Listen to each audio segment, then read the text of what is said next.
네, 여러분 안녕하십니까?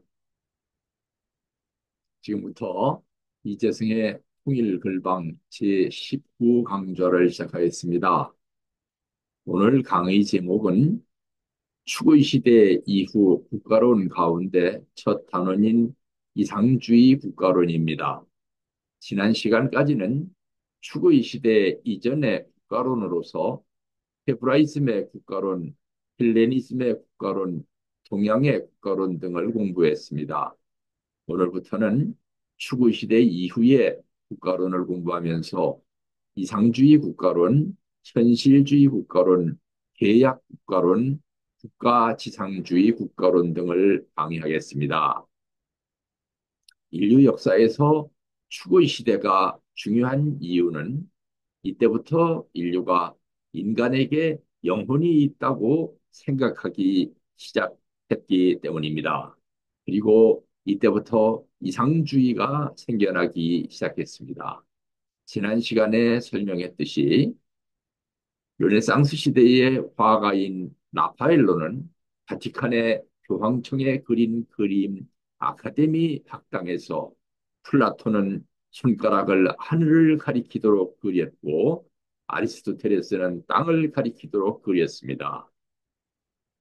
플라톤은 이데아론에 근거를 둔 이상주의를, 아리스토텔레스는 현실주의를 주장하고 있는 것입니다. 이상주의 국가론의 절정이라고 할 수 있는 마르크스주의 국가론에 의하면 국가란 계급 지배의 도구이므로 계급이 소멸되면 그 역할을 다하고 소멸된다는 것이었습니다. 그러나 소련의 국가원수였었던 스탈린은 국가를 소멸시키려면 국가 권력을 최고로 발전시켜야 한다고 역주장을 했습니다. 이상주의는 인생의 의의를 오로지 이상, 특히 도덕적, 사회적 이상의 실현에 두는 태도를 의미합니다. 현실적 가능성을 무시하는 공상적이거나 광신적인 태도 또는 그런 경향을 가리키기도 합니다. 따라서 철학 및 사회과학에서 이상주의와 그 반대적 성향으로서의 현실주의를 구분하기 위한 기준은 시대와 지역, 중심 인물에 따라서 매우 복잡하고 혼란스럽게 변화되고 있습니다. 그래서 여기서는 엘리트 중심주의를 현실주의로, 대중 중심주의는 이상주의라는 기준을 제시하면서 강의를 진행하겠습니다. 그러나 이 또한 엄격히 말하면 정확한 기준이라고 할 수는 없습니다. 예를 들어서 대중을 매스로 번역하지 않고 people로 번역할 경우 of the people, by the people, for the people 가운데 진정한 for the people이 어떤 것이냐를 분석하려면 매우 복잡한 것이 됩니다. 이 용어, 즉 by the people, for the people, of the people 이런 용어를 사용한 최초의 사용자는 여러분이 잘 알고 계시는 것처럼 미국의 16대 대통령 에이브러햄 링컨으로 알려져 있습니다만 사실은 영국의 종교개혁가인 존 위클리프가 성경을 영어로 번역한 뒤에 이 성경은 인민을 위한 인민의 통치를 위한 것입니다라고 한 말을 링컨이 인용한 것이라고 합니다. 엘리트라는 말을 우리나라 국어사전에 찾아보면 어떤 사회에서 우수한 능력이 있거나 높은 지위에 올라 지도적 역할을 하는 사람이라고 나와 있습니다. 엘리트주의라는 말은 뛰어난 능력을 가진 소수의 사람이 사회나 국가를 지배하고 이끌어야 한다고 여기는 입장, 뛰어난 능력이 있어서 사회적으로 지도적인 위치에 있는 사람으로서 자부심이나 우월감을 갖는 입장을 가리키기도 합니다. 대중이라는 말은 현대 산업 사회를 구성하는 대다수의 사람이라는 뜻입니다.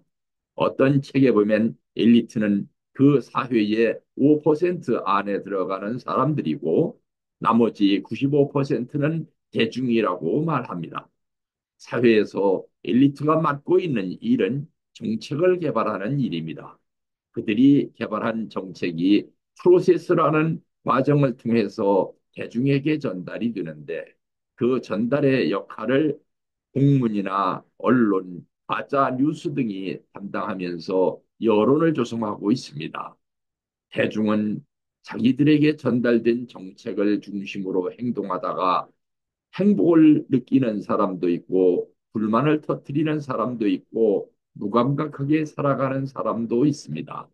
어떤 이론에 의하면 정부가 정책을 추진할 경우 인민 대중 가운데는 반드시 이익을 보는 그룹과 그 반대로 손해를 보는 그룹이 생깁니다.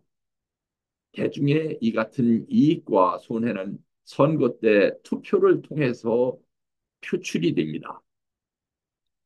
기존의 엘리트를 지지하는 사람도 있고 바꿔야 한다면서 다른 사람에게 투표를 하기도 합니다. 그 결과로 엘리트가 교체되기도 하고 기존의 엘리트가 다른 정책을 내놓기도 합니다. 그 투표 형태를 보면 다수를 차지하고 있는 집단의 횡포가 나타나기도 하고 소수 집단의 묻지마식 투표가 나타나기도 합니다. 그 결과로 선거 때마다 투표를 하지만 아무리 세월이 흘러도 변하지 않는 똑같은 사회, 즉 닫힌 사회가 계속되는가 하면 선거 때마다 바꿔보는데도 국민 생활에 아무런 발전이라고는 없는 불안정한 사회가 계속되기도 합니다. 엘리트와 대중 가운데는 주권 재민 사상을 외치는 사람도 있지만 사실상 왕권 신수설을 외치는 사람도 있습니다. 그리고 중요한 것은 지금 일부 한국 정치인들의 사고방식의 문제점입니다.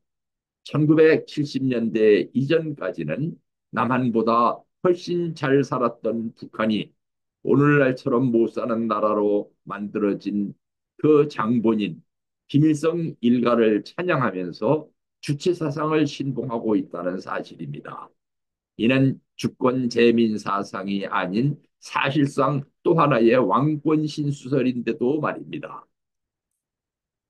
이 계보도는 광주교육대학 총장을 지낸 임현모 박사가 그의 박사 논문 마르크스주의 국가론과 한국이라는 논문에서 제시한 것인데 오늘 강의를 이 계보도를 참고를 하면서 진행하기로 하겠습니다. 오늘 강의 내용은 이 계보도의 빨간색 점선에 해당하는 부분입니다.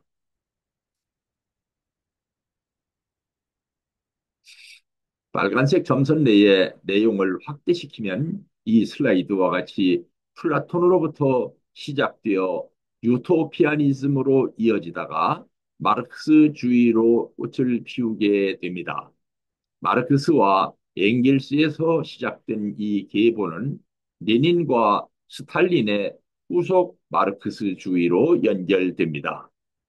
레닌과 스탈린의 후속 마르크스주의가 1960년대 후반 그 이론적 한계에 도달하게 되자 1968년에 네오마르크스주의가 그 바톤을 이어받고 출현했습니다. 이제 오늘 이야기의 무대를 추구이 시대 그리스로 옮겨보겠습니다. 이 슬라이드의 인물은 고대 그리스의 아테네를 30년 동안 통치했던 민주주의 지도자 페리클레스입니다. 페리클레스는 아테네를 중심으로 델로스 동맹을 만들어서 스파르타 중심의 국제 동맹인 펠로폰네소스 동맹과 대립시켰습니다. 델로스 동맹은 본래 페르시아의 재침에 대비할 것을 명분으로 결성된 것이었는데 페리클레스는 이 동맹의 금고를 에게해 중앙에 있는 섬나라 델로스로부터 아테네로 옮겼고 그 금고의 기금을 유용해서 아테네 발전에 사용함으로써 아테네 제국을 탄생시켰습니다. 헤리클레스는 30년 동안의 장기 집권을 위해서 대중선동 정치, 즉 포퓰리즘 정치를 했습니다. 플라톤은 그의 민주정치를 예로 들어서 민주정치 체제 그 자체를 비판하고 귀족 공산주의를 제창했습니다. 정치적 체제 위기는 항상 이처럼 최고의 업적을 발휘했었던 정치 바로 그 다음에 오는 것입니다. 결국 아테네는 펠로폰네소스 전쟁에서 스파르타에게 패배했습니다. 그 패배 원인 가운데 하나는 아테네 귀족들의 배신이었고 또 하나는 지난날 피리클레스의 공급 유용에 대해 배신감을 느꼈던 델로스 동맹의 동맹국이었던 나라들의 배신이었습니다.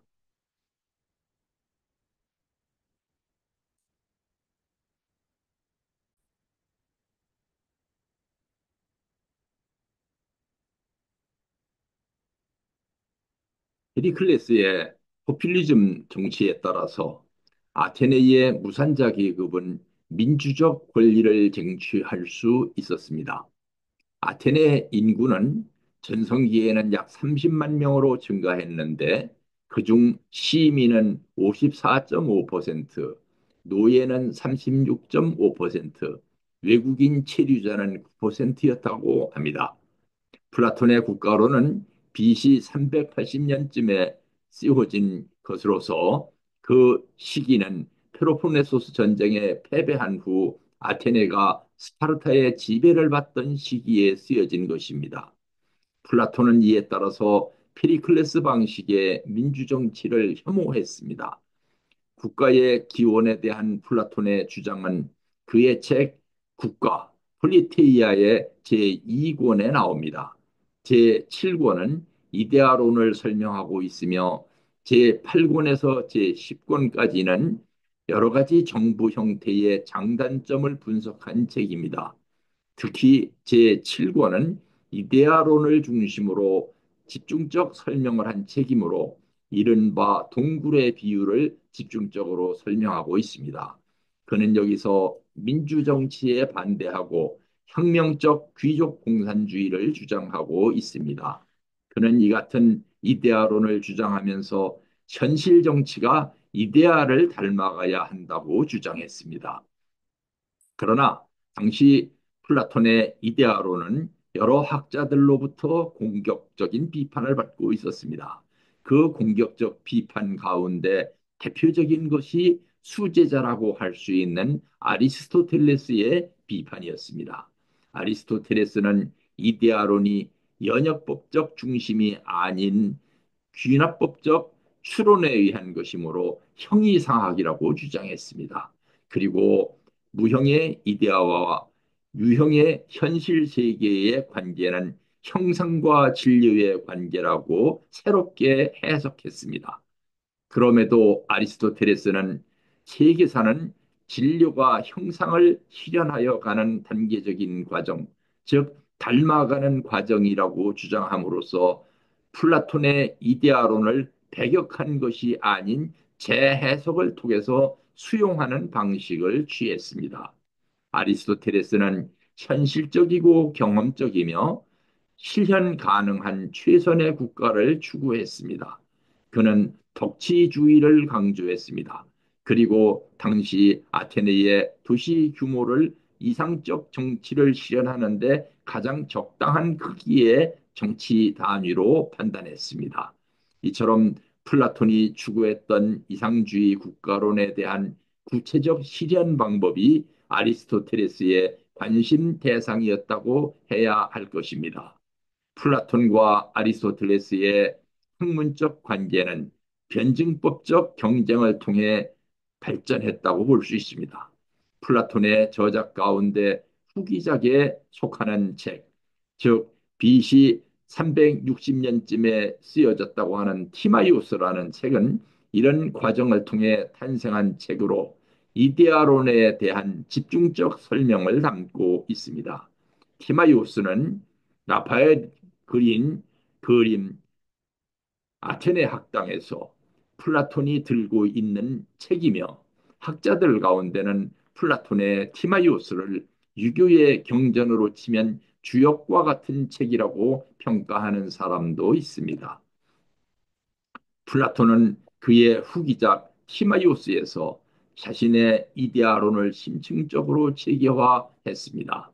플라톤은 이 책에서 가상적 인물이며 역사학, 행정학, 수학, 천문학적 분야에서 대단한 식견을 가진 인물인 티마이오스를 등장시키고 그로 하여금 그 시대 최고 수준의 지식을 피력하게 한 후 그를 이론적으로 지도해주는 형식으로 이데아론을 설명하고 있는 책이 티마이오스라고 할 수 있습니다. 플로티누스라는 철학자는 신 플라톤 학파의 창시자인 동시에 신비주의의 시조였습니다. 그는 자신을 가리켜서 플라톤 철학의 해석자라고 자처했습니다. 플로티누스는 플라톤이 티마이오스에서 주장했던 이데아의 세계의 신비적 체험을 통해서 네 번에 걸쳐서 직접 다녀왔다고 주장했습니다. 그는 인간을 영적인 부분과 육체적인 부분이 기이하게 혼합된 존재라고 생각했습니다. 그리고 이 같은 영과 육의 정화를 통한 인간 완성과 직관에 관해서 매우 독특한 이론을 전개했습니다. 이 같은 사상이 그리스도교 교부 철학자들에게 영성과 수덕 면에서 큰 영향을 주었습니다. 특히 성 아우구스티누스에게 지대한 영향을 주었던 것입니다. 플로티누스는 자신이 육체를 떠나서 높은 곳으로 올라가서 신적인 것과 하나 되는 신비 체험을 통해 관조를 통한 깨달음을 갖고서 다시 내려와 일상생활에서 이데아 문제를 사유하게 되었다고 말했습니다. 그에게 있어서 존재는 일자, 혼, 물질 등 삼기체입니다. 상승의 사상은 다음과 같습니다. 인간은 물질에 붙들려 있기 때문에 죄를 짓게 된다고 그는 생각했습니다. 그러므로 혼은 무엇보다 먼저 물질인 육체를 벗어나서 스스로를 정화해야 합니다. 혼은 정신으로부터 조명을 받아 한 단계 상승해서 정신으로 올라서고 정신은 일체의 근원이요 원천인 일자와 일치되어야 합니다. 이렇게 환원될 때 일체의 것은 완성된다는 것입니다. 하강의 사상은 곧 그의 유출설에 나와 있습니다. 모든 것은 일자에서 흘러나왔습니다. 이 일자는 그 자체로 충만한 상태에 있습니다. 일자는 일체의 것이 근원이요 원천입니다. 이는 빛과 같습니다. 이 일자로부터 정신이 흘러나왔다고 했습니다. 이것은 빛이 어둠 속에 번져나가는 것과 같다고 좀 설명했습니다. 그 다음은 정신으로부터 혼이 흘러나왔다고 했습니다. 그리고 마지막으로 혼으로부터 물질이 나옵니다. 이 물질은 일자로부터 가장 멀리 떨어진 마지막 단계의 것으로 일자가 빛이라면 물질은 하나의 어두움이요 악한 것입니다. 이원론자인 플라톤 사상의 두 개의 축은 이데아의 세계와 현실의 세계인데 비하여 플로티노스의 축은 일자가 정점에 있는 일원론이었습니다. 플라톤의 이데아론과 유사한 사상적 흔적은 신구약 성서에도 나옵니다. 신약 성서의 히브리서는 19번째 책인데 그 저자는 사도 바울일 것으로 추정되고 있습니다. 이 책은 동족의 박해를 면하기 위해서 다시 유대교로 복귀하려는 이스라엘 민족 출신 크리스천들에게 예수를 따르는 삶이 얼마나 값진 것인가를 교육시키기 위한 책이었습니다. 히브리서의 특징은 그 8장 5절에서 영계에 대해 언급하고 있다는 사실입니다. 모세가 성막을 지을 때에 시나이 산에서 하나님께서 보여주신 모형을 본따서 만들었다는 것입니다. 그 근거는 출애굽기 25장 40절입니다. 예수도 나라의 임하옵시며 뜻이 하늘에서 이룬 것 같이 땅에서도 이루어지도록 기도하라고 가르쳤습니다. 이는 플라톤 및 플로티누스의 이론으로 해석하면 이데아의 세계에 있는 천국의 모형처럼 땅에서도 이루어지게 해달라고 기도하라는 의미로 해석할 수 있습니다. 유토피아주의에서 가리키는 유토피아는 인간이 생각할 수 있는 최선의 상태를 갖춘 완전한 사회, 이 세상 어디에도 없는 장소라는 의미를 갖고 있으며 토마스 모어의 소설 제목입니다. 토마스 모어는 영국 왕 헨리 8세의 치하에서 재상을 역임했으며 카톨릭과 성공회에서는 그를 성인으로 추앙하고 있습니다. 이 소설은 토마스 모어가 1516년 포르투갈인 탐험가 라파엘 히슬로다웨우스를 만나서 들은 환상적인 나라 유토피아에 대한 이야기를 책으로 정리하는 형식으로 쓴 소설입니다. 그 내용은 500년 전에 쓴 이야기라고는 상상조차 하기 힘들 정도입니다. 현대적 시각으로 보더라도 매우 진보적인 생각을 수록하고 있는 책인 것입니다. 하루 6시간 노동, 지방자치제, 공유경제, 공공주택, 안락사, 사형제의 완화, 비밀투표, 종교의 자유, 남녀 평등 교육 등이 상세하게 서술되어 있는 것입니다. 그러나 노예제도, 가부장적 사회, 집단노동 등 근대적 시각 또한 포함되어 있는 것인 바 이것은 그 시대의 한계라고 할 수 있겠습니다. 게다가 지나칠 정도로 금욕적이며 실용적이며 전체주의적인 유토피아관이 그려졌기 때문에 사람들은 유토피아를 빙자한 디스토피아라고 비판을 하기도 합니다. 그리고 이 책에서는 합리적 이혼에 대해 찬성하는 시각을 담고 있으면서도 실제로 토마스 모어는 헨리 8세의 이혼을 반대했으므로 이 소설의 내용이 토마스 모어 자신의 신념이었는지 여부에 대한 논란도 있습니다. 위와 같은 소설의 내용은 어쨌든 마르크스주의로 계승되었습니다. 마르크스의 자본론에 이 책 내용이 인용되어 본원적 축적에 대해서 논하게 된 것입니다. 토마스 민처는 독일의 종교개혁 시대에 활동했던 급진적인 종교개혁가입니다. 성직자이자 신학 박사로서 중세의 신비주의와 교부 철학에 정통했습니다. 1519년에 라이프치히에서 마르틴 루터를 만나서 루터와 에크의 여기서 에크라는 사람은 요한 에크라는 사람입니다.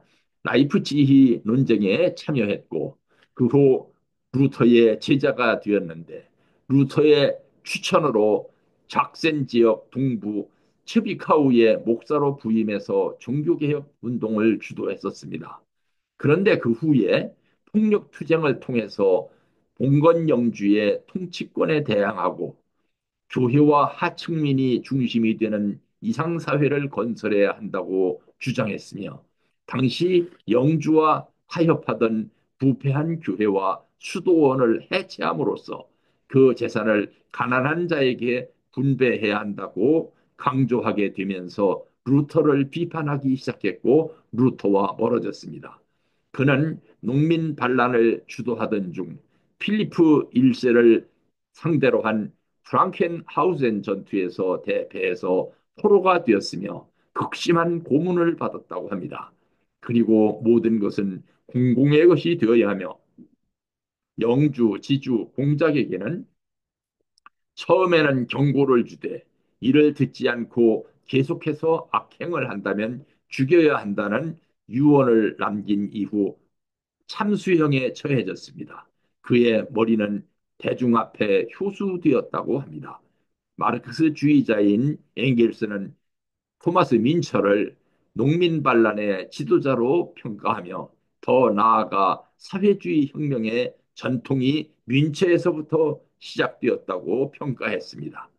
공산주의 동독 정부는 민처에 대한 기념 우표를 제작했고 1975년에는 오마르크 지폐의 인물로 제정되기도 했습니다.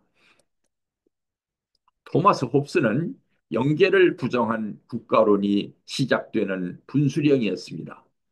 그는 지난날 신의 영역, 종교의 영역이었던 곳에 인간과 국가를 밀어넣었습니다.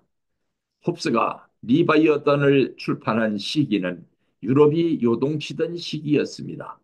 프랑스에서 루이 14세가 왕권 신수설을 표방하던 시기였으며 영국에서는 올리버 크롬웰의 공화정이 본격화되던 혼란의 시기에 바로 홉스의 리바이어던이 출판된 것입니다. 그러나 1658년 올리버 크롬웰의 사망으로 인해서 1660년에 즉위한 찰스 2세의 보복 정치가 적절한 선에서 마무리되었기에 망정이지 그렇지 않으면 홉스는 그때 사형에 처해졌을 것입니다. 홉스는 그 이전에 국가론 연구자들이 유신론자들이었었던 데 반해서 철저한 유물론자였습니다. 그러므로 그의 국가론은 인간과 인간 사이의 계약에 의한 국가론이었습니다. 그러나 그 시대에 누구나 다 그러했듯이 홉스도 성경을 읽고 그 내용에서 비전을 찾으려 했던 것입니다. 그가 쓴 책 리바이어던의 제목이 성경 욥기에서 따온 것이듯이 만인에 대한 투쟁을 종식시키기 위해서 국가가 출현했다는 그의 이론 또한 창세기 1장 2절 내지 3절 땅이 혼돈하고 공허하며 흑암이 깊음 위에 있었다는 부분과 하나님이 가라사대 빛이 있으라 하심에 빛이 있었다는 부분에서 영감을 얻었던 것으로 보입니다.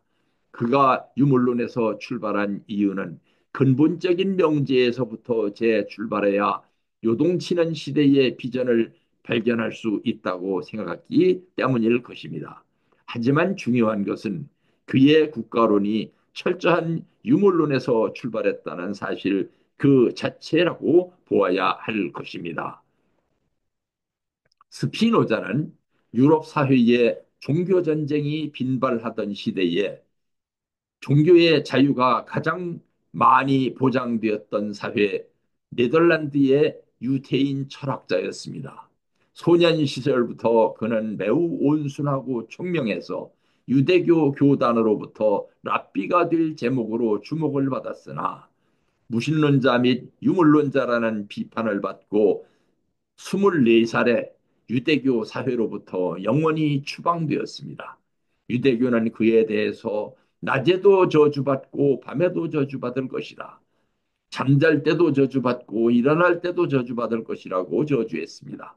뿐만 아니라 교황청 또한 그의 저서 전부를 금서로 지정했습니다. 그러나 프랑스 철학자 지일 들레스는 스피노자를 철학을 신학으로부터 구해낸 구세주라고 말했습니다.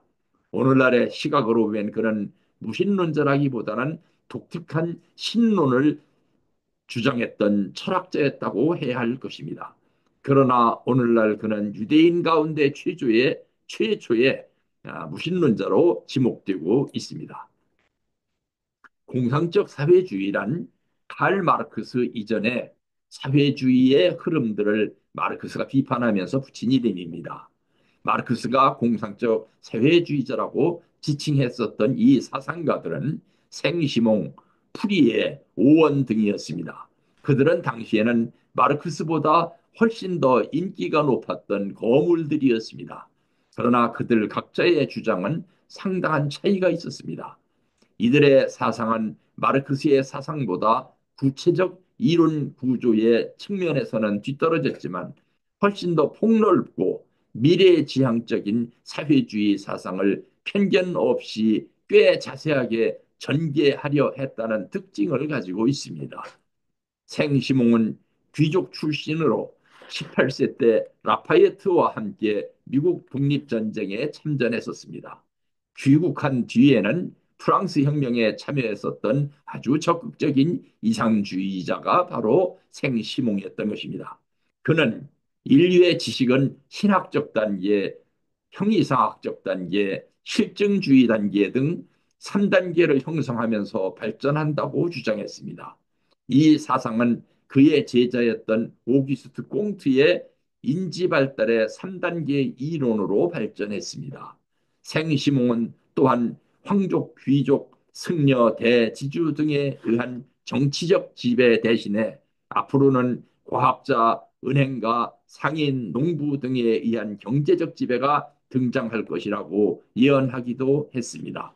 오기스트 콩트는 1817년에 파리에서 생시몽의 비서가 되었고 신문을 통해서 그의 스승인 생시몽의 사상을 전파시켰습니다. 콩트는 자연 현상에 일정한 법칙이 있는 것처럼 사회에도 그런 법칙이 있다고 주장했으며 사회학의 창시자가 되었습니다. 프리에는 프랑스 동부 도시인 부장송에서 부유한 상인의 외아들로 출생했습니다. 그는 어릴 적부터 상인들의 허위성을 몸소 체험하면서 성장했다고 합니다. 1829년에 그의 저서인 산업적 협동조합적 신세계를 출판할 때 교정 담당자였었던 푸르동과 알게 되었습니다. 그는 상인은 기생충, 흡혈귀였으며 노동자들이 일하는 공장은 창살 없는 감옥이라고 비판했습니다. 파란제 또는 파랑크스라는 협동사회의 창설과 함께 유쾌한 노동을 추구했습니다. 여성 해방을 주장하면서 1837년에 페미니즘이라는 단어를 최초로 사용한 철학자로도 유명합니다. 보편적 행복 실현을 주장했습니다. 프루동은 맥주 제조업에 종사하는 농부의 아들로 태어났습니다. 너무도 가난했기 때문에 대학 입학 자격 시험을 볼 수 없었으므로 독학으로 그리스어, 라틴어, 히브리어 등을 공부해서 능통한 단계에 도달했던 문필가이기도 했습니다. 잠깐 실례하겠습니다.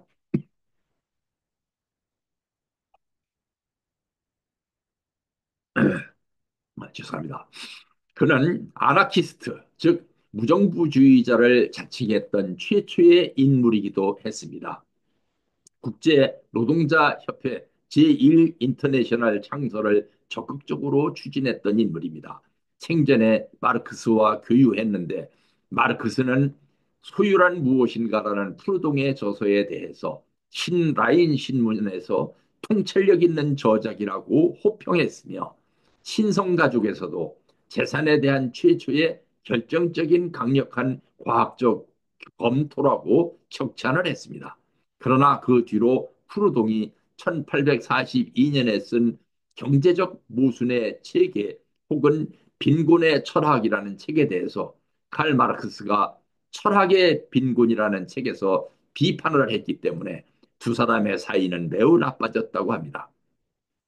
오웬은 영국의 사회개혁가이며 사상가, 감리교회 신자, 사회주의자였습니다. 자신의 사상을 일컬어 최초로 사회주의라는 용어를 사용했습니다. 다른 산업자본가들과 달리 그는 비영리주의, 근대적 노무관계, 후생시설 등을 도입해서 명성을 획득했습니다. 공리주의적 윤리관과 계몽 철학 사상, 유물론 등을 자기 사상의 3요소로 삼았습니다. 그는 세계 최초로 공장 입법 초안을 의회에 제출하기도 했습니다. 그의 전통은 현재 영국 노동당 사상의 뿌리가 되었습니다.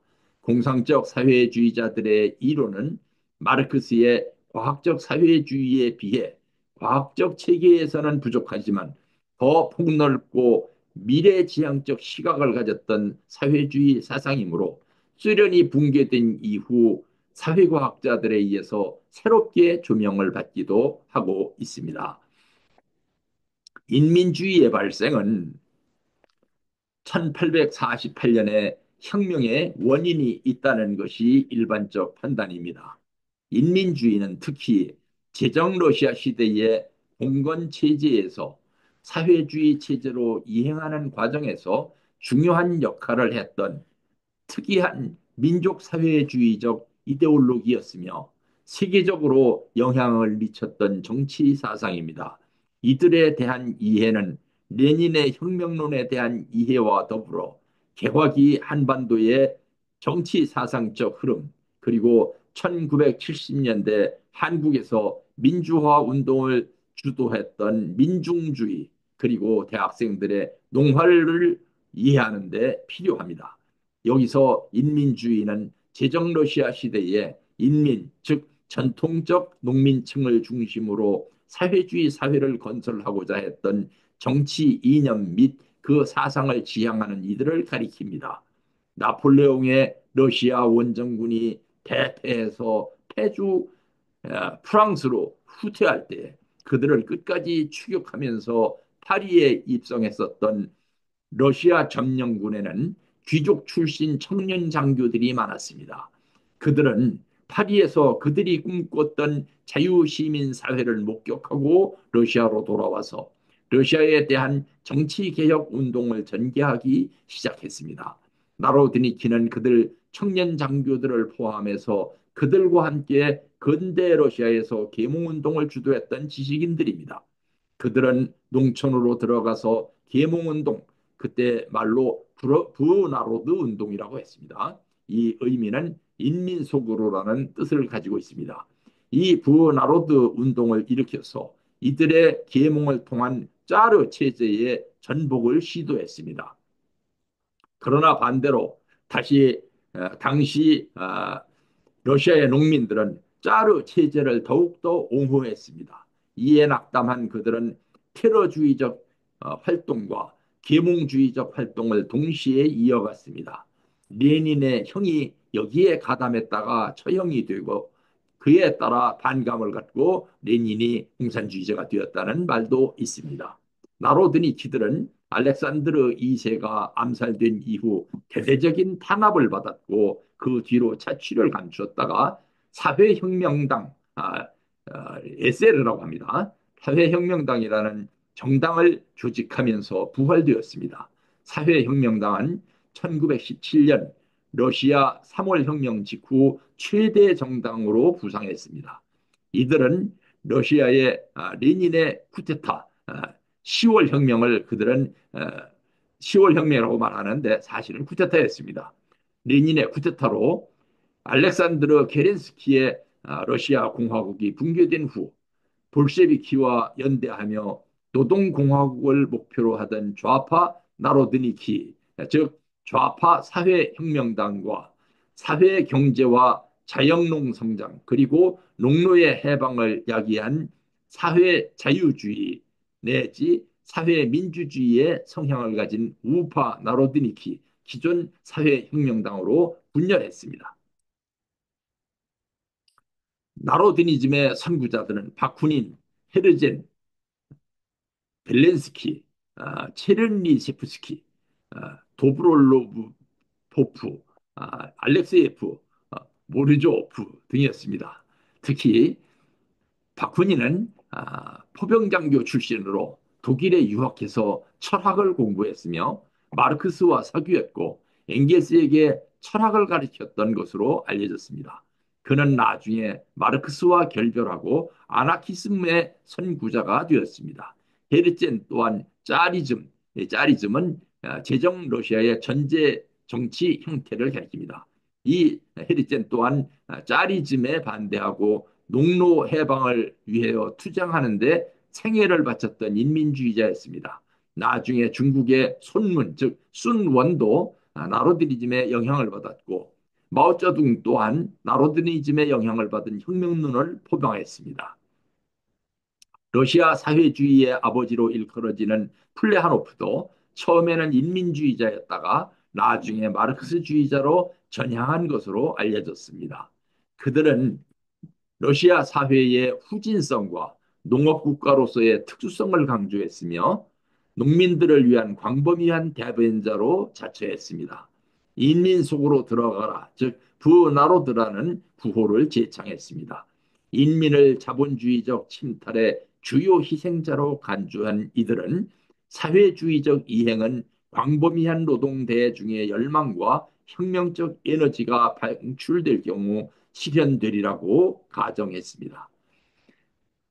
자본주의에 대해서는 농민 대중의 잠재되어 있는 사회주의적 열망을 손상시키고 사회주의적 사회 건설의 기초가 될 전통 존락, 미르를 파괴할 위협적 존재로 인식했습니다. 그들은 서구보다 덜 타락한 사회인 러시아 사회가 서구보다 오히려 사회주의 건설에 더 유리하다는 생각을 가지고 있었습니다. 농촌이 자본주의에 의해 물들기 전에 사회주의를 건설해야 한다고 주장했던 것입니다. 관료적 요소에 반대하고 악으로 간주했으며 지적 직업적 전문화에 대한 적대감을 가졌고 정규 교과 과정에 의한 고등교육보다 순박성을 강조했습니다. 반도시적, 반외세적 프로레타리아 독재에 대해서 반대하는 입장을 견지했으며 헌신적이고 도덕적으로 순수한 젊은 엘리트 집단에 관한 레닌의 당 이론의 기초를 제공했습니다. 레닌도 이들의 입장을 수용하여 러시아 혁명을 추진했다고 합니다. 장작 그 루소가 이상적으로 여겼던 자연 상태와 같은 공동체적 사회를 이들은 지향했습니다. 마오쩌둥의 정치 사상에는 레닌과 스탈린의 사상에 비해 볼 때 인민주의적 요소가 훨씬 짙게 깔려 있다는 것이 전문가들의 평가입니다. 이 강의에서 서두에서 설명했던 엘리트와 대중의 이론에 입각해서 공산주의 이론의 기원에 대해서 설명을 하겠습니다. 유럽 사회는 다수민족의 민족주의적 횡포가 심했던 사회였습니다. 그 다수민족이란 게르만족과 슬라브족이었습니다. 이들 다수민족의 틈바구니에서 최고의 엘리트 소수민족이 극심한 박해를 받고 있었습니다. 그 소수민족은 유대인들이었습니다. 유대인들이 얼마나 머리가 좋은가 하면 어떤 학자가 지금까지 노벨상을 받은 수상자 명단을 전부 모아서 그들을 민족별로 분류해 보았더니 그중에 40%가 유태인이었다고 합니다. 게르만족과 슬라브족들은 이처럼 머리가 좋은 유태인들을 유럽 사회로부터 강제로 소외시켰습니다. 처음에는 그들을 받아들여서 나라 경제 발전에 이용해 먹은 다음 땅과 집과 재산, 심지어는 가족까지 해체를 시킨 후 추방했던 것입니다. 그리고 대중사회로 몰아넣은 다음 최하층 대중으로 취급했던 것입니다.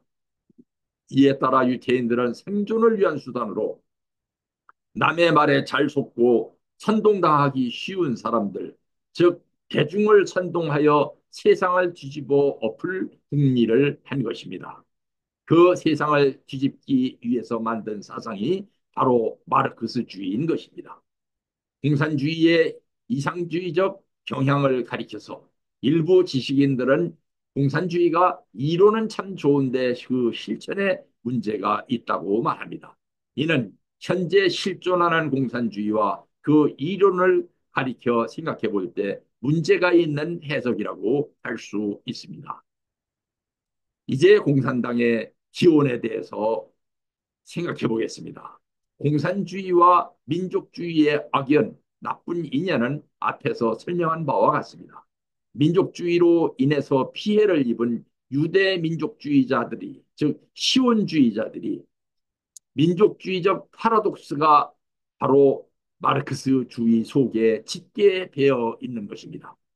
당시 세계 각국에서 민족주의로 인해서 재산을 약탈당하고 가정 파괴를 강요당했던 유태인들은 나폴레옹에 의해 사유권 신성 불가침이 법전으로 명시된 파리로 모여들었습니다.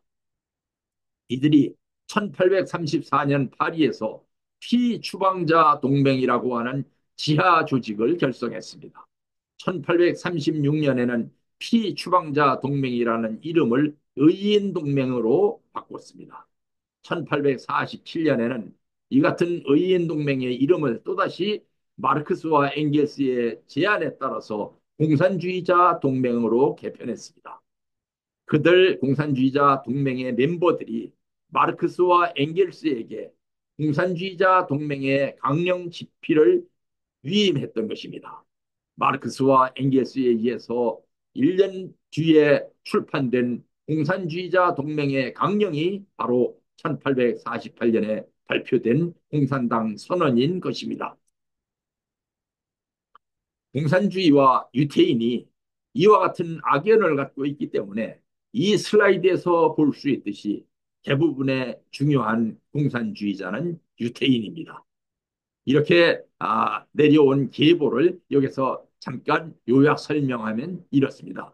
플라톤에게서 나왔던 귀족 공산주의가 플라톤의 사상 가운데서 신비주의를 이어받은 플로티누스로 이어졌고 그 플로티누스의 사상적 맥을 쭉 타고 내려오다가 중세 이후에 와서 즉 독일에서 토마스 민저로 그 급진주의적 사상이 이어졌으며 비슷한 시기에 토마스 모어의 유토피아 사상이 영국에서 출현을 했고 이들이 가지고 있었던 유물론 사상이 아, 바로 네덜란드에 있었던 철학자 바로 스피노자로 이어졌는데 그 스피노자가 최초의 유태인 유물론자였고 그 유물론 사상이 바로 유태인 가운데 맥을 지어서 내려오다가 그 이후로는 유태인들이 유물론적 사회주의를 주도하기 시작했는데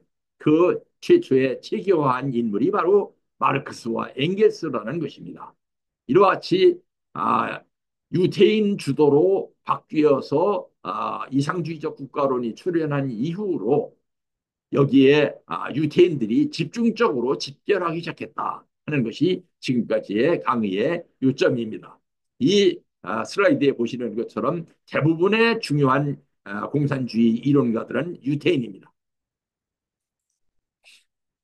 19세기 중반으로 접어들면서 이상주의적 국가론에 대한 연구의 바톤이 갑자기 계몽주의 철학자 집단으로부터 유태인들의 집단적 이데올로기로 넘겨졌습니다.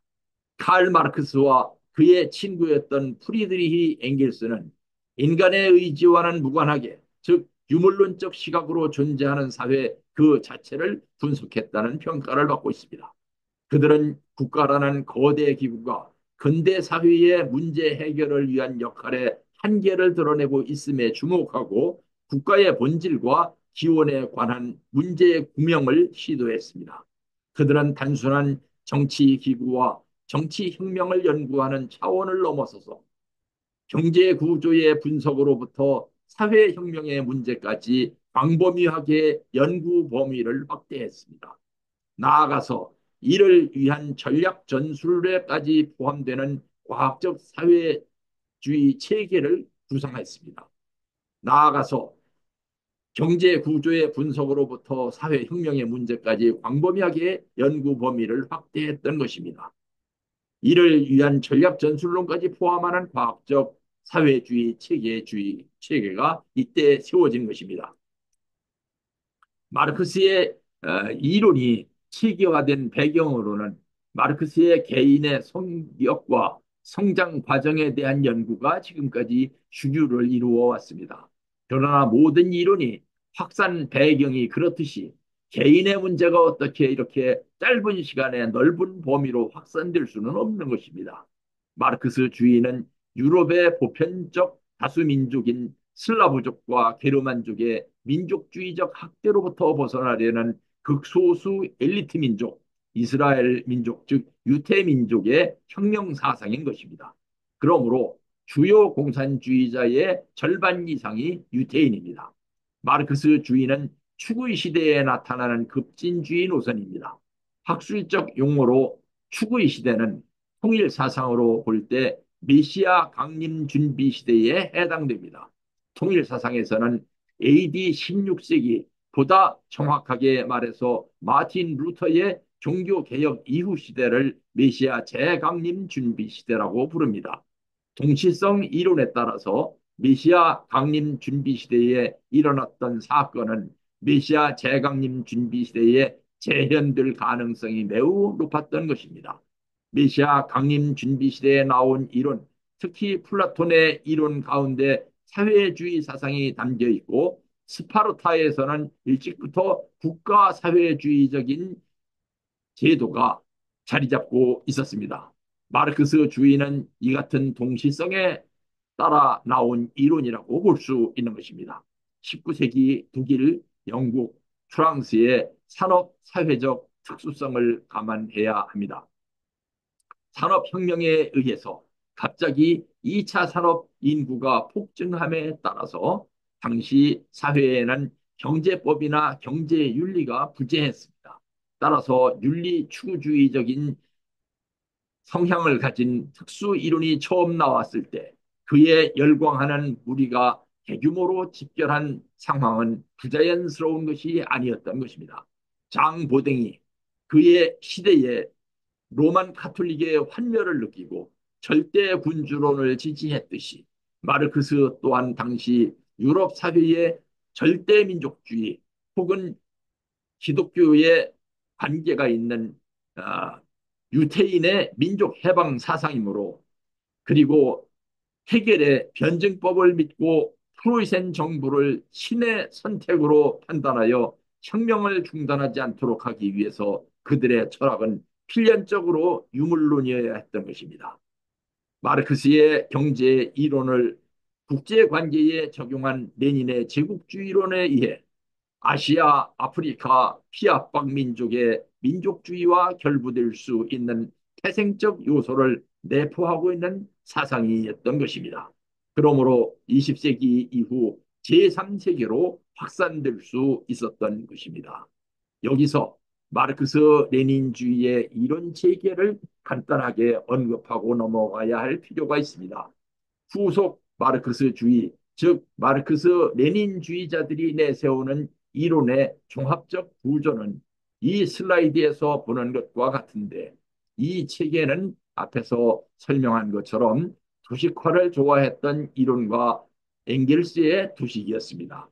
엥겔스가 그의 책 반듀링론의 목차를 총 3편으로 구성하면서 1편 철학, 2편 정치 경제학, 3편 사회주의로 엮은 것을 마르크스 레닌주의자들이 그대로 본받은 것입니다. 9일 레닌이 말하는 마르크스주의의 3대 원천, 즉 고전 독일 철학, 정치 경제학, 공상적 사회주의 및 공산주의의 원형이 여기에서 시작된 것입니다. 그러면 여기서는 마르크스 레닌주의에 의한 국가론 논쟁에 대해서 알아보겠습니다. 마르크스는 공산주의 혁명이 자본주의가 고도로 발전된 선진국에서 일어날 것이라고 예언했지만 실제로는 유럽에서 가장 후진국이었던 러시아에서 일어났습니다. 이는 그 후 마르크스주의의 운명에 아문이 드리워지는 계기가 되었습니다. 혁명에 성공한 러시아는 군사 강국이기는 했지만 경제적 후진국이어서 다른 여러 나라에서 마르크스주의 혁명이 일어나려 할 때 혹은 혁명 이후 경제 건설의 노하우에 대해서 하등의 원조를 제공할 수 없었던 것입니다. 마르크스 레닌주의에는 여러 차례 이념적 위기가 있었습니다. 그 위기는 그들의 이론 자체에 내재되어 있는 논리적 모순 및 과학적 모순에서 유래되었습니다. 여기서 다시 한번 강조합니다만 마르크스주의가 이론은 참 좋은데 실천이 문제가 있다고 하는 이론은 말이 안 되는 이론인 것입니다. 바로 논리적 모순이 그 안에 있었고 과학적 모순이 있었기 때문에 그 실천을 하기가 힘들었던 궤변이 바로 마르크스주의였던 것입니다. 그 첫 위기와 두 번째 위기는 레닌의 생존 시에 닥쳐왔습니다. 당시 레닌은 레닌주의 원칙이라는 것을 강조하고 있었습니다. 그 원칙이라는 것은 사상의 원칙, 조직의 원칙, 전략 전술의 원칙, 이론의 원칙, 부수적 원칙 등이었습니다.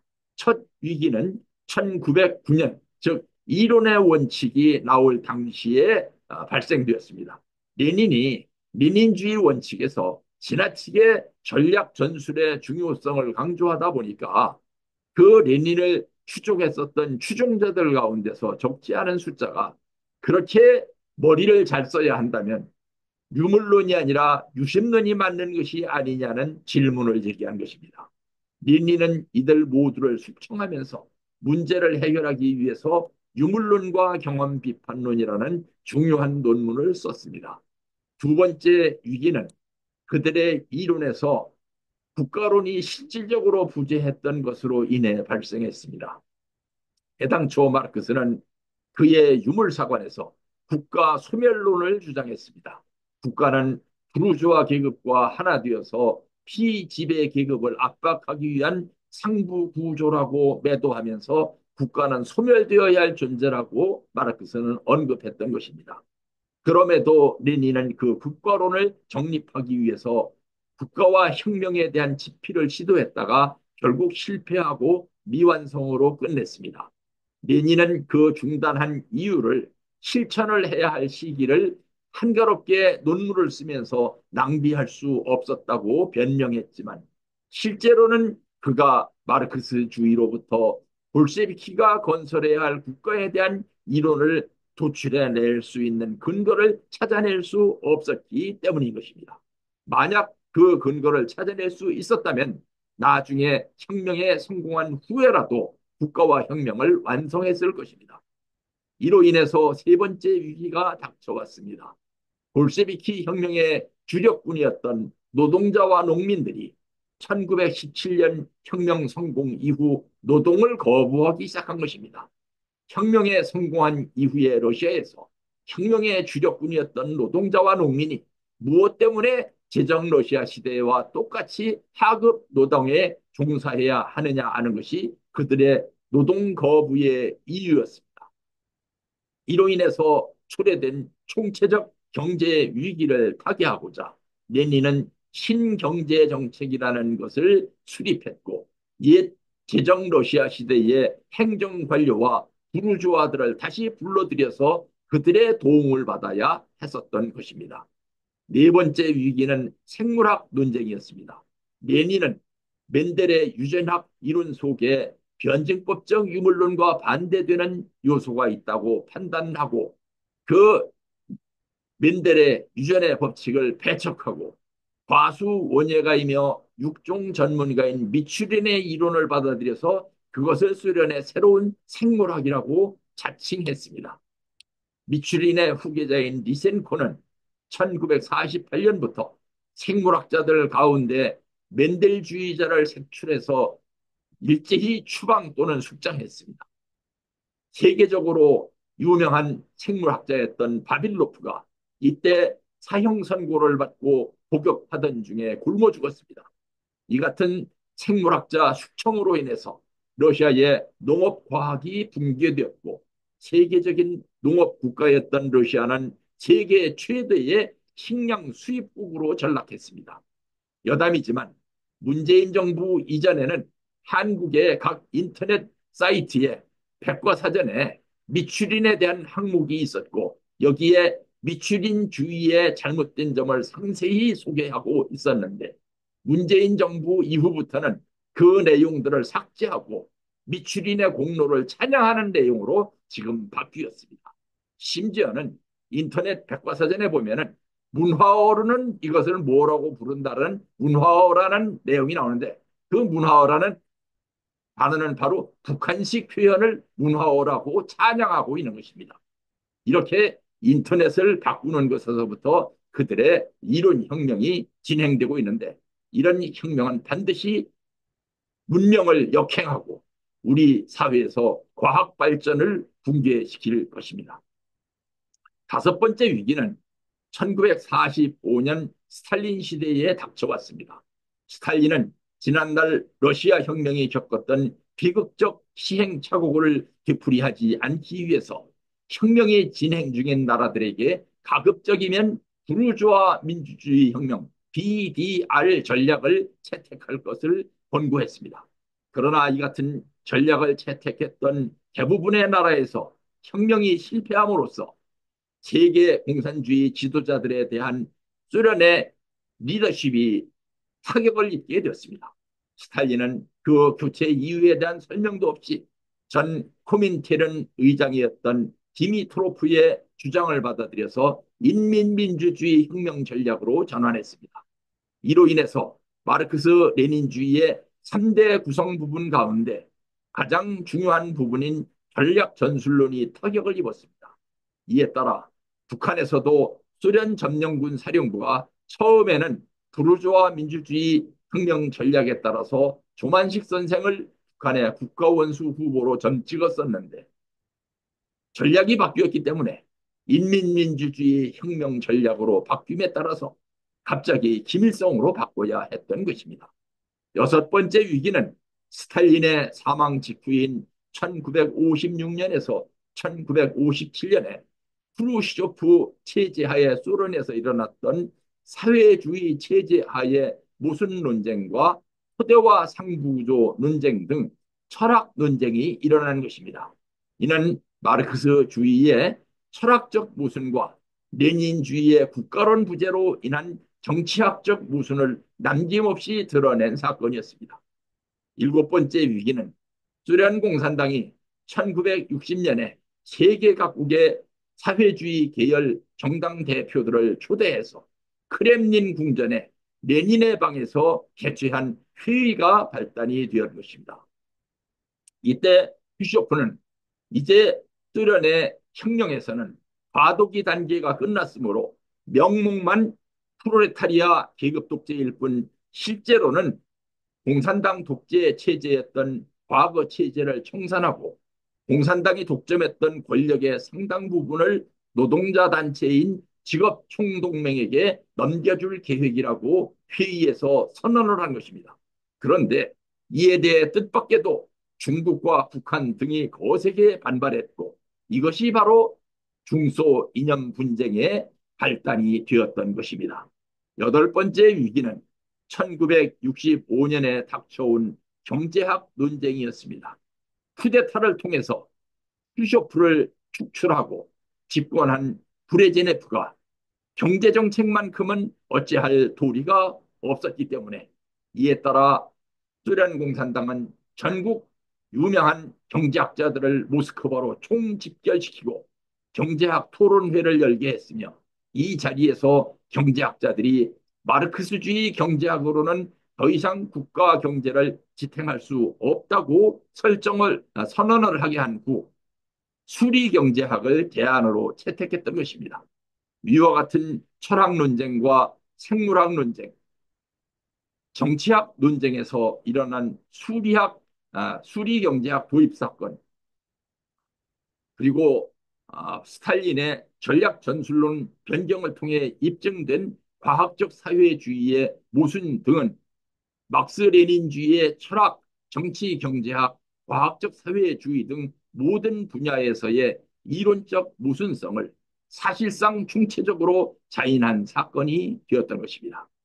마르크스 레닌주의의 국가로는 그 성립 기반이 모두 이때 붕괴된 것입니다. 이 붕괴된 터전 때문에 그 후 소련이 붕괴되었던 것입니다. 이 슬라이드는 마르크스주의자들에게 있어서 국가론이 변형되는 과정을 보여주고 있습니다. 정통 마르크스주의 국가론의 역사를 살펴볼 때 마르크스와 엥겔스는 일생의 동지였으며 공동 저작물도 여러 편이 있습니다. 그러나 양자의 성격의 차이에 따라 이론의 다수의 차이가 있습니다. 전자는 철학자였으나, 즉 마르크스는 철학자였으나 후자는 포병장교 출신의 기업가였습니다. 그래서인지 전자, 즉 마르크스는 어떤 이론을 전개한 데 대해서 장황하고 사변적인 경향이 강했습니다. 후자, 즉 엥겔스는 간단 명료하고 도식적인 성향이 강했습니다. 어떤 이론이든 사변적 체계와 도식적 체계에는 각각 장점이 있습니다. 도식어로 설명하기 힘든 정확한 내용을 사변적으로 설명할 수 있는 반면 사변적 체계를 통해서는 대비되지 않았던 내용이 도식을 통해 대비되면서 문제점이 드러나는 경우가 많이 있습니다. 마르크스 사망 이후 엥겔스가 마르크스의 유고를 모아서 변증법적 유물론을 체계화했는데 그 과정에서 이 같은 문제가 드러난 것입니다. 마르크스 주의에서 국가 소멸론은 그 대표적인 경우가 되었습니다. 마르크스 주의적 국가 소멸론의 문제점은 그 후 공산주의자들의 운동론, 즉 전략 전술론을 이끌어내는데 문제점으로 드러났습니다. 후속 마르크스주의자들에게 있어서 레닌은 생전에 총 120권 이상의 책을 쓴 것으로 알려졌습니다. 이 같은 책에서 레닌의 경제관은 지극히 단순했습니다. 그는 공산주의 국가가 성립되면 모든 가치가 노동가치설에 따라서 결정될 것이라면서 그때가 되면은 황금, 즉 골드가 화장실 손잡이로나 사용될 것이라고 극단적으로 표현했습니다. 그러나 레닌의 혁명이 성공한 후부터 소련이 붕괴하는 1991년까지 그런 경제는 단 한순간도 존재하지 않았습니다. 1960년에 소련 공산당 마르크스 레닌주의 연구소에서 정리되어 출간된 레닌의 책은 12권이었습니다. 이와 같은 엄청난 분량의 레닌의 책을 최대한 요약 도식화해낸 인물이 스탈린이었습니다. 스탈린은 러시아 권력의 최고 수뇌부를 차지하고 있었던 옛 동물들을 다시 남김없이 총살한 뒤에 자신의 권력을 강화하면서 1930년 소련 공산당 제16차 당대회에서 이렇게 말했습니다. 우리들은 국가 소멸론을 지지한다. 그러나 동시에 프롤레타리아 독재, 즉 미증유의 가장 강력한 국가 권력의 강화를 지지한다. 국가 권력의 소멸을 위한 전제 조건을 준비하기 위해서 국가 권력을 최고로 발전시켜야 한다면서 공산당은 소비에트 국가 내에서 총검을 쥐고 있는 군의 사단이며 노동자 계급의 총사령탑이라고 주장했습니다. 그 후 그는 당에 의한 국가 조직을 그 어떤 체제의 국가 조직보다 더 강화했습니다. 그의 일국사회주의 이론은 러시아 내전이 마무리된 뒤 기대했던 혁명 수출이나 서유럽 혁명이 실패로 끝나자 스탈린 등의 소련 지도부가 채택한 현실주의적 정치 인식의 소산이기도 했습니다. 막상 국가를 경영해보자 혁명운동과 국가 운영은 다르다는 것을 뼈저리게 깨달았던 것입니다. 인민들은 더 이상 막연한 미래의 유토피아보다 당장 먹고 사는 문제에 더 관심을 가지고 있다는 것과 러시아 내전 시기처럼 타국에 혁명을 수출하려다가는 서유럽 열강들의 공적이 되어서 세계에 적화는커녕 소련에 대한 고립만 심화된다는 것을 깨달았던 것입니다. 스탈린 치하에서 소련 공산당은 새로운 특권층을 형성했으며 그 결과 소련은 과거의 혁명적 비전을 상실하고 관료주의적 독재 조직으로 개인에게만 충성하는 도구로 변질되었습니다. 약 30년 동안 집권한 스탈린은 레닌주의의 기본에 대하여라는 논문을 1924년에 썼고 레닌주의의 제문제에 대하여라는 논문을 1926년에 썼으며 레닌주의의 제문제라는 논문을 1939년에 썼는데 이들 여러 책들은 레닌주의의 저변 확대에 크게 기여하기도 했지만 동시에 그의 도식화를 통해서 레닌주의의 비판자들이 쉽사리 레닌주의의 문제점을 찾아내고 비판할 수 있는 동기를 제공했던 것입니다. 2023년은 스탈린 사후 70년이 되는 해였습니다. 특히 독재 국가에서 그 후계자들은 그 나라의 체계를 잡은 인물의 영향력을 벗어나기 힘들게 되어 있습니다. 오늘날에도 푸틴이 스탈린의 범주를 벗어나지 못하고 있는 것은 그 때문인 것입니다. 중국의 경우에도 마찬가지였습니다. 마오쩌둥은 대륙 장악에 성공한 직후 모스크바를 방문했고 약 3개월이란 긴 기간 동안 모스크바에 머무르면서 스탈린과 함께 앞으로 중소 공산당의 노선 통일을 위해서 협의를 했습니다. 이 회담을 마치고 귀국하는 마오쩌둥에게 스탈린은 수천 권의 책을 기증했습니다.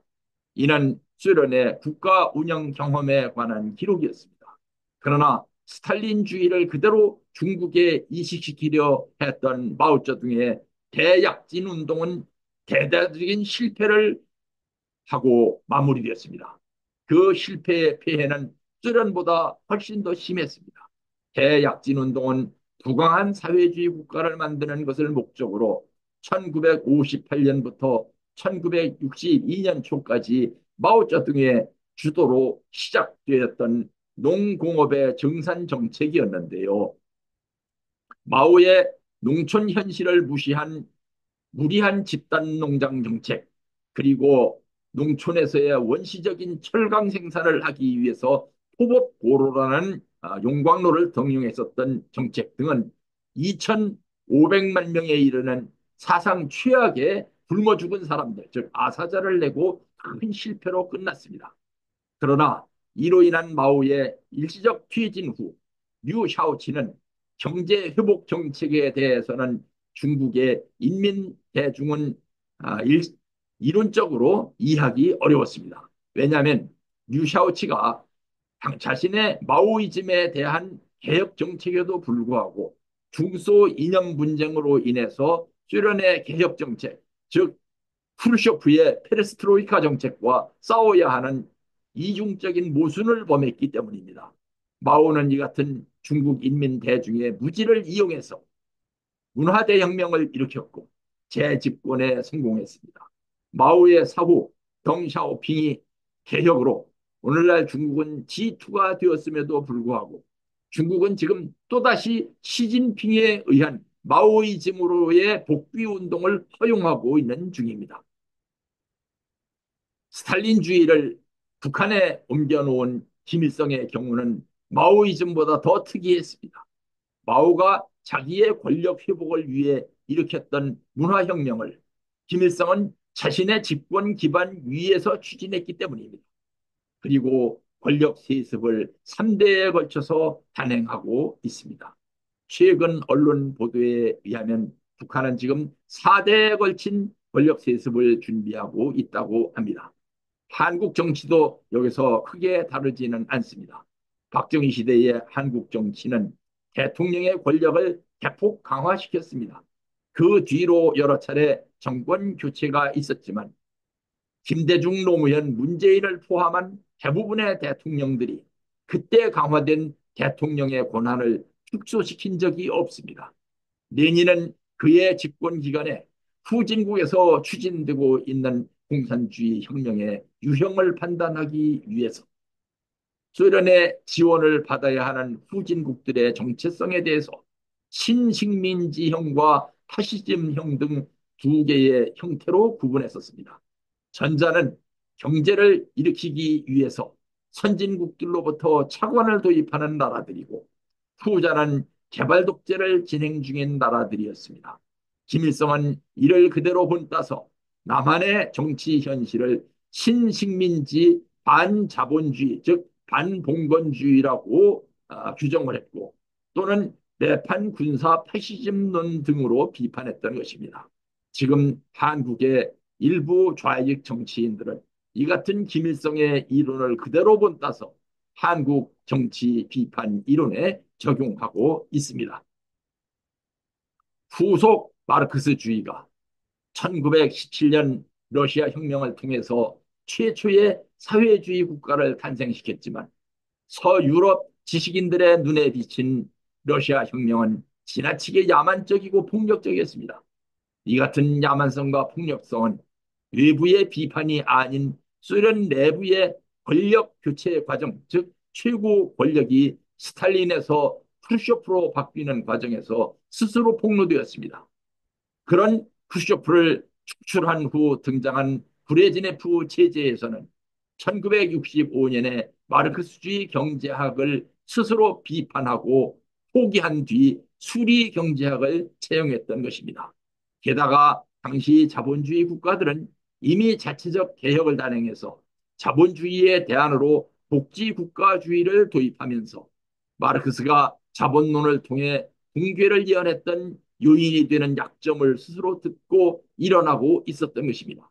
따라서 마르크스가 유물사관에서 예언했던 사회주의 혁명 성공의 필연성은 계속해서 힘을 잃어가고 있었습니다. 이보다 훨씬 훗날이지만 북한도 스스로 유물사관의 예언을 부정하기 시작했습니다. 1989년 평양 세계 청년 학생 축전을 2년 앞둔 1987년 9월 김정일은 갑자기 특이한 연설을 했습니다. 반제 투쟁의 기치를 더욱 높이 들고 사회주의, 공산주의 길로 힘차게 나아가자라는 제목의 연설을 했는데 여기서 김정은은 자본주의 선진 국가들에서 사회 계급의 구성에 변화가 발생해서 노동자 계급이 인테리화되었으며 사상적으로 부르주아화됨으로써 그들을 통한 고전적 의미에서의 혁명을 기대하기 힘들게 되었다고 말했습니다. 그는 여기서 제국주의는 스스로 멸망하지 않는다는 과격한 표현까지 사용했습니다. 그리고 사회주의가 자본주의보다 제도적인 면에서 우월함에도 불구하고 제도를 관리 운영하는 데 있어서 좌우경적인 편향을 범한 결과 여러 가지 결함을 드러내게 되었다면서 사회제국주의, 수정주의 혹은 교조주의적 오류를 비판했습니다. 이 같은 김정일의 연설을 듣고 서방 국가의 북한 전문가들은 북한식 신사고라고 이름을 붙였었습니다. 위와 같은 김정일의 발언은 네오마르크스주의자들의 지론을 차용해 왔던 것입니다. 그 네오마르크스주의자들의 지론은 다음과 같습니다. 1930년 유태인 가정에서 태어난 막스 호르크하이머는 프랑크푸르트 대학에서 교수 겸 사회조사 연구소 소장으로 취임했습니다. 당시 독일에서는 이상국가론도 아니고 현실국가론도 아닌 제3의 유형인 국가 절대주의가 힘을 더해가고 있었습니다. 세계 경제가 대공황으로 파탄이 나면서 1928년에 12석이었던 국가사회주의 독일 노동자당, 다시 말하면 나치스당이 1930년 선거에서는 104석으로 제2정당이 되었고 공산당도 역시 81석으로 부상했습니다. 온건 좌파 3인당 지지자들은 폭력혁명과 아이마르 체제의 절멸을 부르짖는 공산당에 부정적이었고 독일 내 자유주의 성향의 지지자나 독일 내 80%를 차지하는 기독교인들은 공산당을 선택하느니 차라리 나치스당을 선택한 사람들이 더 많았던 것입니다. 1920년대 중반부 이탈리아에서는 안토니오 그람시가 이른바 그람시 이론을 발표하면서 레닌의 혁명 전략 전술인 기동전 전략을 비판했습니다. 그람시는 기동전이 아닌 진지전을 제안했던 것입니다. 이에 따라 유태인 지식층에서는 마르크스가 새로운 방향성을 모색해야 한다는 비판 여론이 들끓기 시작했으며 그들은 포르크하이머를 중심으로 결집했는데 그들의 직업은 철학자, 예술인, 사회학자, 심리학자 등 다양했으며 이 같은 그들의 직업 성향이 병렬 형태로 결집해서 마르크스주의 비판 이론, 즉 네오마르크스 사상이 합성된 것입니다. 네오마르크시즘은 이탈리아의 그람시, 헝가리의 루카치 등이 1920년대에 주장한 마르크스주의의 분파 사상이라고 분류하는 학설도 있습니다. 이것이 독일의 막스 호르카이머를 중심으로 한 아도르노, 마르쿠제 등에 의해 1930년대에 계승된 것이라는 것입니다. 마르크스 레닌주의 사상은 20세기 초반까지 최초의 논리적 사회주의 사상으로 인정받았으나 국가론이 분명치 않다는 허점이 있었습니다. 이에 관한 이론을 정립하기 위해서 이탈리아의 공산주의자인 안토니오 그람시가 이른바 헤게모니 이론을 내세워서 네오마르크시즘 사상의 출현 명분을 마련했습니다. 미국에서는 클라우스 오페의 자본주의 국가 내부 구조론, 제임스 오코노의 재정위기 이론, 알란 울프의 소외된 정치 이론 등이 나왔습니다. 오코노의 재정 위기 이론은 주로 제2차 세계대전 이후에 미국에 초점을 맞춘 재정 위기, 즉 국가 지출이 세입보다 급속히 증대되는 경향에 대한 분석이었습니다. 오펜은 국가에 관한 대버적 관점을 수용하면서도 국가가 전적으로 자본 축적과 독립적일 수는 없다는 입장을 견지하고 있습니다. 국가는 오히려 자본 축적과 긴밀하게 연계되어 있으며 자본주의 발달과 더불어 국가의 기능과 역할이 확대되고 있다는 것입니다. 여기서 국가는 일종의 위기에 직면하게 된다고 하는 것입니다. 하버마스는 이런 위기를 정통성의 위기라고 말했습니다. 그런 위기는 국가의 사회에 대한 규범적인 공약들이 지켜지지 않을 때 사회 구성원들이 국가에 대한 모든 충성심과 지지를 철회하는 현상들이 나타난다는 것입니다. 동유럽의 헝가리에서 태어난 죄르지 루카치는 문예 사상가이자 마르크스주의자였습니다. 유태인 은행 중역의 아들로 태어난 그는 대학에서 철학과 문학을 배우고 게오르그 진멜과 막스 베버의 영향을 받았습니다. 자유국장 운동에 참여해서 1909년에 현대 드라마 발전사를 저술했습니다. 1918년에 독일 혁명 직후 헝가리 공산당에 입당했고 1919년에 헝가리 혁명에 참가해서 혁명정부의 문교부 장관이 되었습니다. 혁명이 실패하자 그는 오스트리아로 망명해서 역사와 계급의식 그리고 레닌 등의 책을 써서 혁명이 좌절한 이유와 마르크스주의의 주체성 문제를 연구했습니다.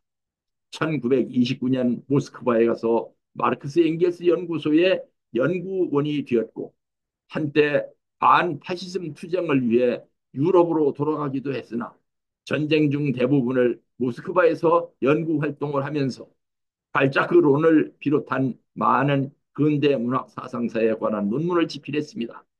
1945년 부다페스트 대학으로 돌아갔습니다. 그의 이론은 나중에 아도르노가 프랑크푸르트 학파의 예술론을 정리하는 데 영향을 미쳤으며 이후에 좌익 성향의 예술인들에게 영향을 미쳤습니다.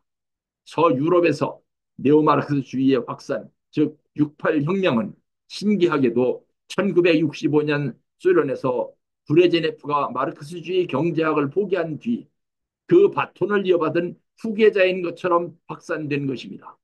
네오마르크스주의는 그 후 미국에서 베트남 전쟁을 반대하는 반전데모로 업그레이드 되었습니다. 종속 이론은 처음부터 후속 마르크스주의적 개념들과 밀접한 관계를 맺으면서 확산되었습니다. 레닌의 신식민지 이론과 신제국주의 이론이 종속되어서 나타낸 것입니다. 이는 마르크스의 잉여 가치론을 국제관계론에 적용시킨 격이었습니다. 특히 이 이론은 라틴 아메리카의 사회과학자들이 중심이 되어서 정통적 발전 이론의 기본 전제들을 부정하는 데서부터 출발한 것입니다.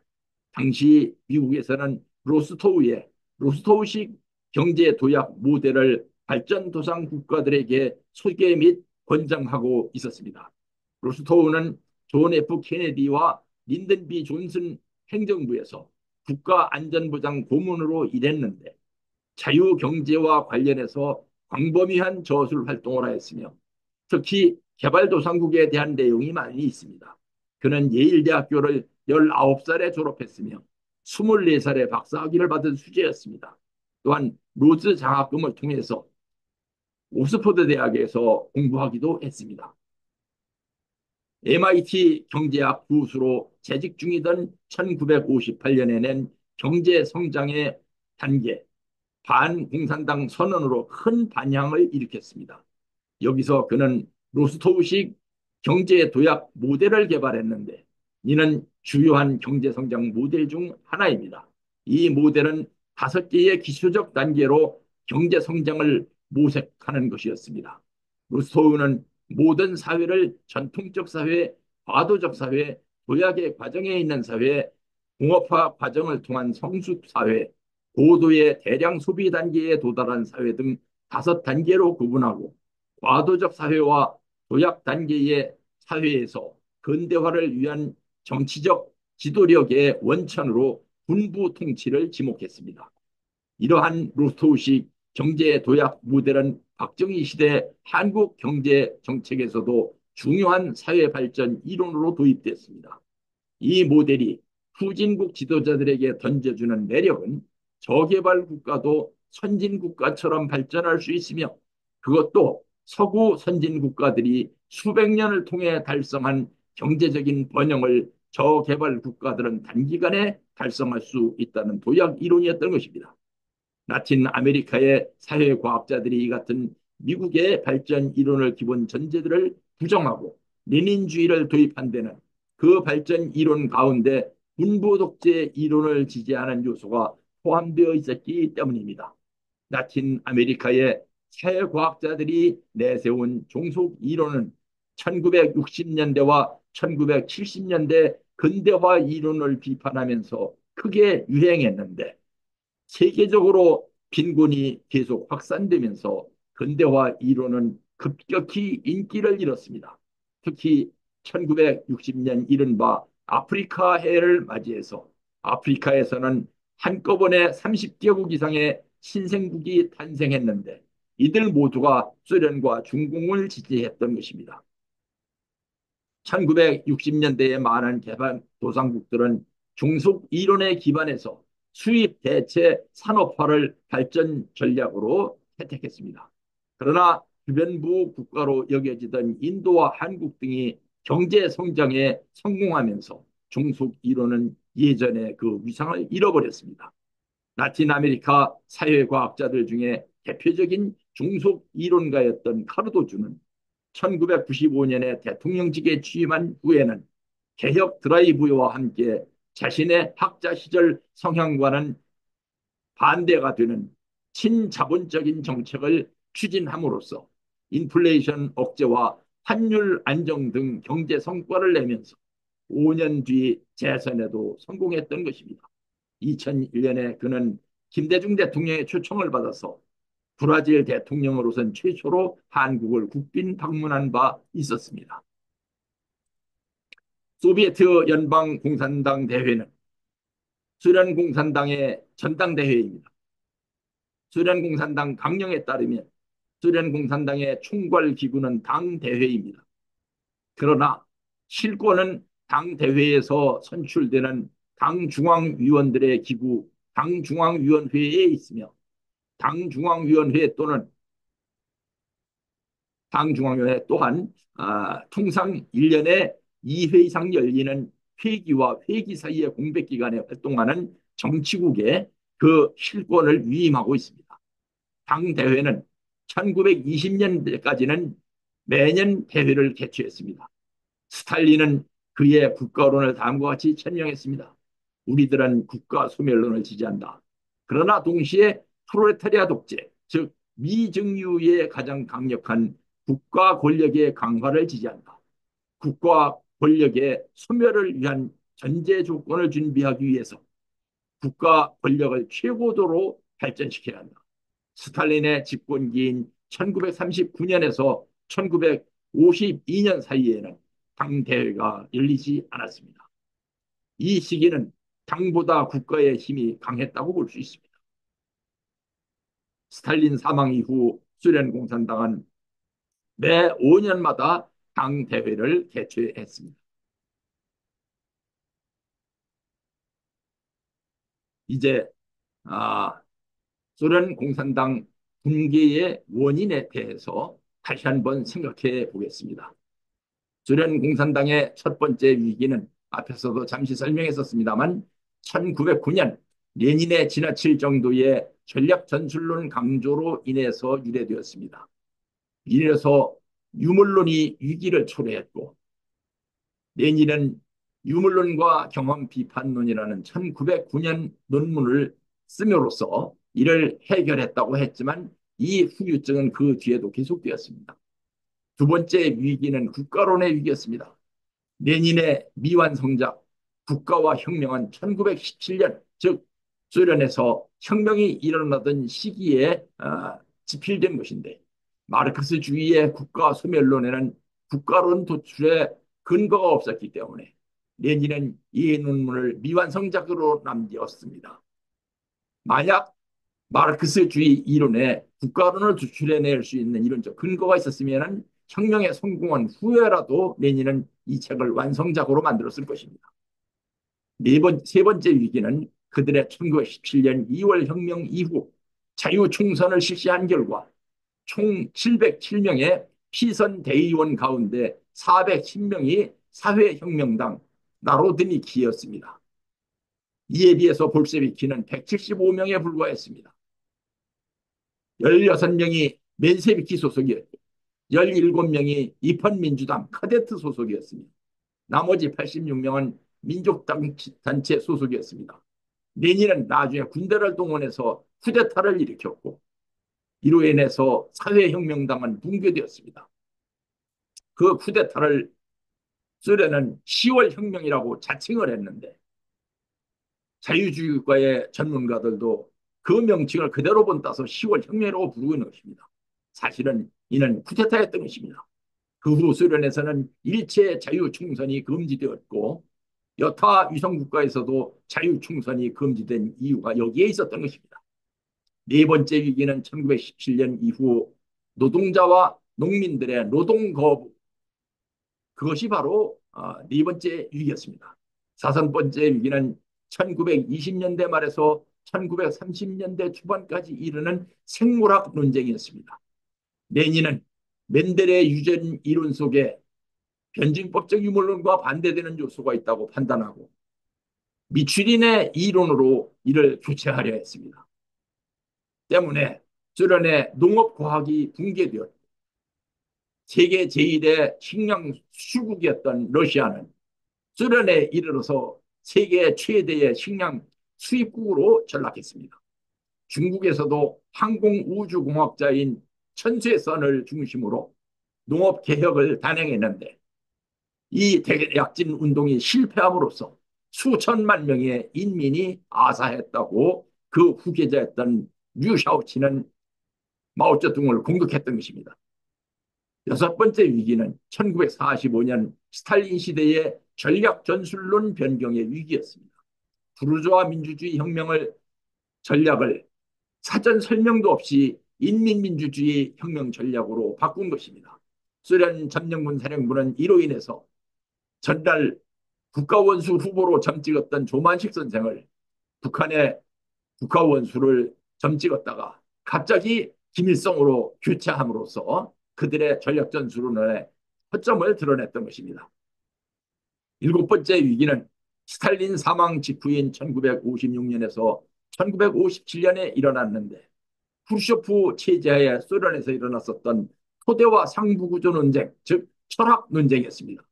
이로 인해서 마르크스주의 철학은 철학이 아니라는 것이 전면적으로 폭로가 되었던 것입니다. 여덟 번째 위기는 1960년 과도기 논쟁이었습니다. 이 과도기 논쟁에 대해서 중국과 북한이 반발함으로써 중소 이념 분쟁이 발달했던 것입니다.